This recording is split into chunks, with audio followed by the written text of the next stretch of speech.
WhatsApp इनिबल्स and welcome back to the channel. Well, मैंने कल की वीडियो में शेयर करा था कि कौन से स्टॉक्स कौन से सेक्टर के अंदर मूव आ सकती है, जिसमें सी HCL Tech, Coforge, TCS, Infosys, IT pack पूरा बताया था। प्लस मैंने फार्मा के कुछ स्टॉक्स बताए थे जो मुझे लगता है कि फार्मा स्टॉक्स में मूव अच्छी दे सकते हैं। वेल, ओवरऑल अगर आप देखो, मार्केट के कैप डाउन खुलने के बावजूद भी काफी सारे स्टॉक्स ऐसे थे जो बिल्कुल लोअर बॉटम से रिकवर हुए और काफी अच्छे लेवल्स पर जाकर क्लोज हुए। इवन सन टीवी जो मैंने बताया था, जिसमें इनवर्स हेड एंड शोल्डर बन रहा है, वो अपने हेड एंड शोल्डर को ब्रेक करते हुए क्लोज नीचे आया, gap down opening the, but वहां से आने के बाद उसने रिकवरी दी और अपने जो पैटर्न है इनवर्स हेड एंड शोल्डर के ऊपर ही जाकर भी क्लोजिंग दी। तो लेट्स सी, हम उसको ट्रैक रखेंगे। खैर, जो पोजीशन मैंने पिक्स बताया, अगर आपने वो वीडियो नहीं देखी है तो आप उस वीडियो को क्विकली जाके देख सकते हो, सो दैट आपको उन स्टॉक्स के नाम पता हो और उनके एक्चुअल लेवल्स के बारे में पता हो। बट अभी जो हम डिस्कस करने वाले हैं वो एक इंट्राडे सीरीज रहेगी। जैसे आपको ध्यान होगा, मैं पहले भी एक इंट्राडे सीरीज बनाता था रेगुलर बेसिस पे, जहां पे हम छोटे टाइम फ्रेम के ऊपर स्टॉक को डिस्कस करते थे, इंस्टेड कि हम बड़े टाइम फ्रेम पर जाएं और देखें कि पोजिशनली वो स्टॉक कैसे परफॉर्म कर सकता है। तो खैर, इंट्राडे में कौन से स्टॉक्स परफॉर्म कर सकते हैं, क्विकली चलते हैं चार्ट्स के ऊपर और वहां पे देखेंगे कि कौन से ऐसे स्टॉक्स हैं जो रडार पर आ सकते हैं।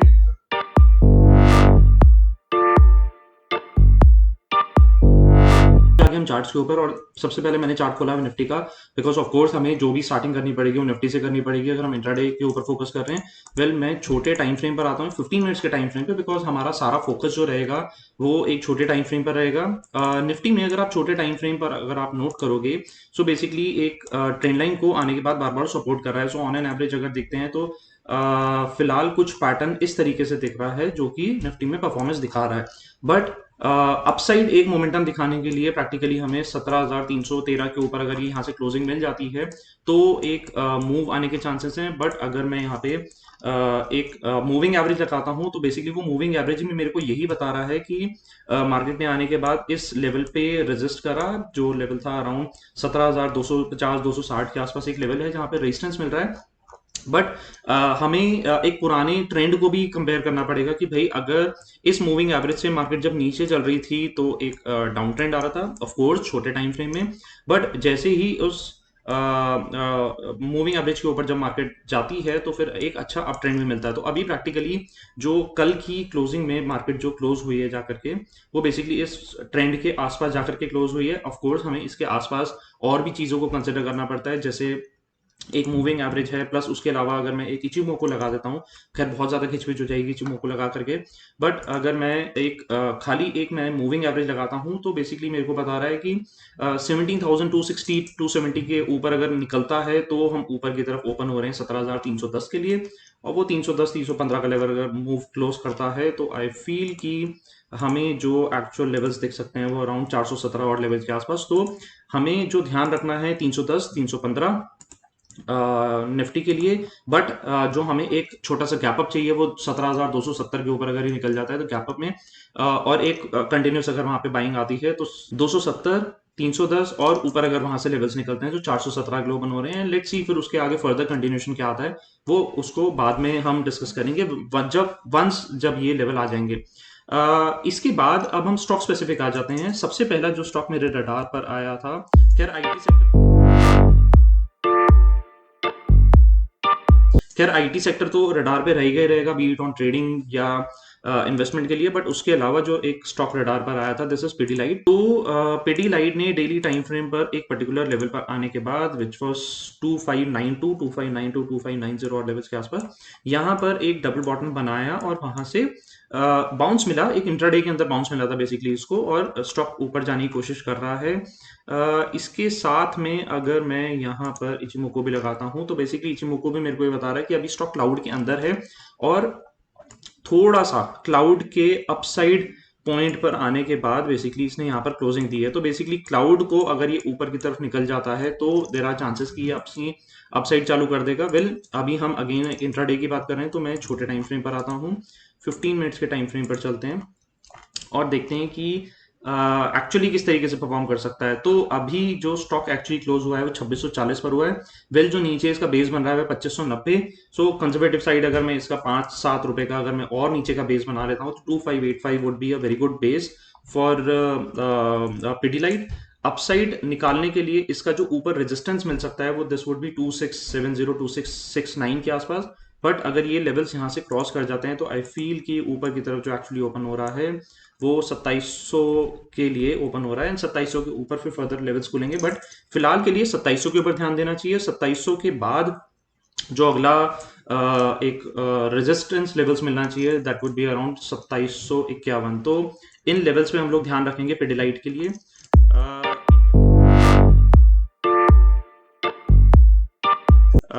इंटरडे के लिए नेक्स्ट एक और स्टॉक जो मेरे को थोड़ा सा अच्छा लगता है आईटी पैक में, this is Infosys.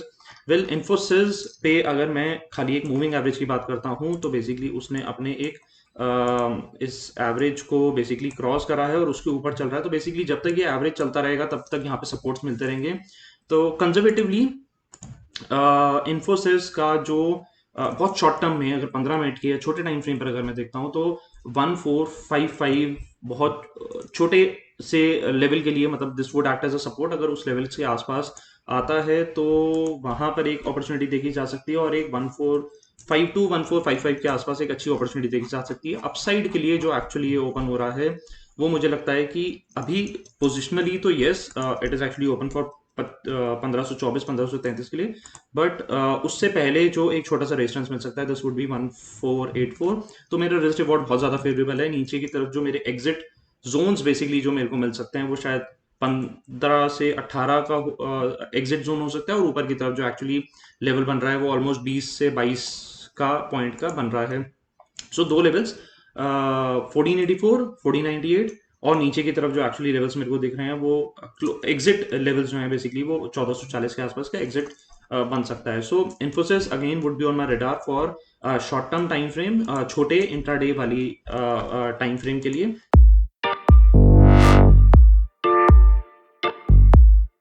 Well, intraday के बाद एक और स्टॉक, कैश स्टॉक जो मेरे रेडार पर आया था, दिस वाज बोरोसिल। ये इंट्राडे वाला स्पेसिफिक नहीं है, बट यहाँ पे मेरे को इसमें डेली टाइम फ्रेम पर बड़ा अच्छा सा पैटर्न दिख रहा है, तो मैंने सोचा कि क्यों ना मैं आपको बता दूं। सो डेली टाइम फ्रेम पर अगर मैं इन्फोसिस सॉरी बोरोसिल को मैं अगर देखता हूं, जैसे मैंने आपको पुराने पैटर्न्स में बताया था कि मुझे एक पैटर्न बना हुआ दिख रहा था which is inverse and shoulder. तो एक शोल्डर, एक हेड, और अगेन एक शोल्डर बना हुआ दिख रहा है। तो यहाँ से ये अपसाइड मोमेंटम दिखा सकता है ये stock, but the problem is existing पुराने टाइम फ्रेम में यहाँ पे करीबन 461 से लेकर के 498 के बीच में कभी पुरानी एग्जिस्टिंग सेलिंग हुई थी। देर आर चांसेस कि एक छोटा सा रेजिस्टेंस ले सकता है अराउंड 460 462 और लेवल्स के आसपास। बट अगर ये लेवल क्रॉस करता है और अगर ये यहाँ पे क्लोजिंग देता है, so again I am telling because ये पोजिशनल है, तो यहाँ पे देर आर चांसेस की सेलिंग दोबारा बन सकती है। Because psychological point of view पे अगर मैं देखता हूँ, लेट से कि अगर आपने किसी पर्टिकुलर स्टॉक में अगर आप 460 465 के लेवल पे फंस गए, वो स्टॉक वहां से नीचे ही नीचे आ रहा था, दोबारा ऊपर की तरफ गया ही नहीं। अब वो अगले एक साल के बाद आकर के अगर वो स्टॉक दोबारा इस लेवल पर आकर के आएगा तो आपको लगेगा कि यार मैंने उस टाइम पे बड़ी क्वांटिटी ले ली थी, अब अगर ये स्टॉक दोबारा यहाँ से नीचे गिर जाता है तो क्या होगा, मैंने एटलीस्ट मेरी कॉस्ट है ये मैं निकल जाता हूँ। तो आप ऑब्वियसली वहां से नीचे निकलने की कोशिश करोगे, और ऐसा नहीं कि खाली आपने उस स्टॉक को पर्टिकुलर खरीदा, हो सकता है बहुत सारे लोगों ने ऐसा खरीदा हो। तो यहाँ पे डबल सेलिंग आने के चांसेस होते हैं इन पर्टिकुलर जगहों पे। तो थोड़ा सा हमें 460 462 के आसपास ध्यान रखना है। अगर ये लेवल क्रॉस कर जाता है, क्लोजिंग मिल जाती है, एक अच्छी वॉल्यूम के साथ में क्लोजिंग मिल जाती है, तो फिर तो अपसाइड अमेजिंगली ओपन है। तो इसको भी रडार पे रखेंगे। बट फॉर पोजिशनल इंट्राडे के लिए जो मैं बता रहा था वो खैर दूसरे स्टॉक्स रहेंगे। वेल, नेक्स्ट एक और स्टॉक जो मुझे लगता है कि इंट्राडे में एक ट्रेडिंग पॉइंट ऑफ व्यू से देखा जा सकता है, this would be HCL tech. HCL tech HCL tech खैर मैं पोजिशनल व्यू के लिए भी बता चुका हूँ, बट एचसीएल टेक को अगर आप छोटे टाइम फ्रेम पर, मैं 15 मिनट्स के टाइम फ्रेम पर देखता हूँ। खैर वैसे तो मैंने डेली टाइम फ्रेम पर इसको बताया था कि मेरी जो अपसाइड है मुझे लगता है कि 1000 के लेवल आने चाहिए, प्लस ट्रेंड लाइन के पास ये आने के बाद इंट्राडे के अंदर इसके अंदर बाइंग आई वापसी, और अगेन ये एक रेजिस्टेंस लेवल जो मेरा पुराना एग्जिस्टेंस लेवल था 965 के आसपास, वहां पे आके अटका और वहीं पर ही अटका एक्चुअली जाकर के। सो 965 के ऊपर अगर ये निकलता है तो आई फील ये 987 के लिए और 987 के बाद ये ऊपर की तरफ अपने 1000 लेवल्स के लिए ओपन हो रहा है। सपोर्ट जोन जो इसके बनेंगे वो 945 948 level is the good support for HL tech. तो खैर इसको भी मैं रडार पे रखूंगा इंट्राडे के लिए। नेक्स्ट एक और क्विकली स्टॉक जो मेरे रडार पे रहेगा for intraday, this would be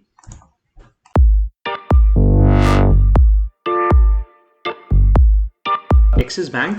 well axis bank को भी अगर आप देखोगे तो मैं इसके डेली टाइम फ्रेम पर आता हूँ। एक्सिस बैंक ने अपनी ट्रेंड लाइन को ब्रेक करने के बाद खैर ऊपर की तरफ गया और मल्टीपल रेजिस्टेंस जो एक्सिस बैंक में बने हैं वो 815 और लेवल्स पे बने हैं। खैर 1 2 3 और देर आर चांसेस कि अगली बार भी ये रेजिस्ट करने के लिए आ रहा है। बट मैं पुराने पॉइंट ऑफ व्यू से अगर मैं देखता हूँ तो इसका जो पुराना रेजिस्टेंस लेवल था जो कि अब एक सपोर्ट की तरह काम कर रहा था, वो लेवल आ रहा था अराउंड 740 के आसपास। तो 1 2 3 4 5 तो मल्टीपल यहाँ पे एग्जिस्टिंग रेजिस्टेंस और सपोर्ट थे जो कि वापसी आकर के हिस्टोरिकली रिपीट हुए। वो 740 के आसपास उसने आने के बाद सपोर्ट लिया। सो वेल अभी जो स्टॉक एक्चुअली चल रहा है वो 776 पे चल रहा है। सपोर्ट जोन जो इसका एक्चुअली बन रहा है वो 740 पे बन रहा है। अपसाइड जो मोमेंटम इसका ओपन हो रहा है this would B for 815 816 odd levels. But yes अगर ये 815 816 का लेवल अगर ब्रेक करता है डेली टाइम फ्रेम पर तो फिर इसकी अपसाइड अच्छी इसके अंदर मिल सकती है। और मैं इसके थोड़ा सा 15 मिनट के टाइम फ्रेम पर आता हूँ। तो जैसे मैंने आपको बताया मैंने एक मूविंग एवरेज लगाया हुआ है। स्टॉक जो है अभी करंटली उस मूविंग एवरेज के ऊपर चल रहा है। तो जब तक ये इस मूविंग एवरेज के ऊपर चलता रहेगा देर आर चांसेस कि ये अपनी अपसाइड मोमेंटम दिखाएगा। So for intraday the exit zones नीचे की तरफ जो एक्चुअली इसके एग्जिट जोन्स बन रहे हैं वो 760 760 ऑड लेवल्स। और ऊपर की तरफ जो मेरे को इसकी अपसाइड दिख रही है this would B for 793 and 815 intraday plus कुछ शॉर्ट टर्म, मतलब ये 2-3 दिन का व्यू वाला एक स्टॉक है एक्सिस बैंक। सो इन सारे स्टॉक्स को मैं रडार पे रखूंगा जो मैंने आपके साथ शेयर करें एंड लेट्स सी ये ट्रेडिंग पॉइंट ऑफ व्यू से एक short term point of view से किस तरीके से परफॉर्म करते हैं। सो आई होप आपको ये पूरी वीडियो पसंद आई होगी। In case you have some queries you can comment down below and thank you so much for watching the video and happy trading.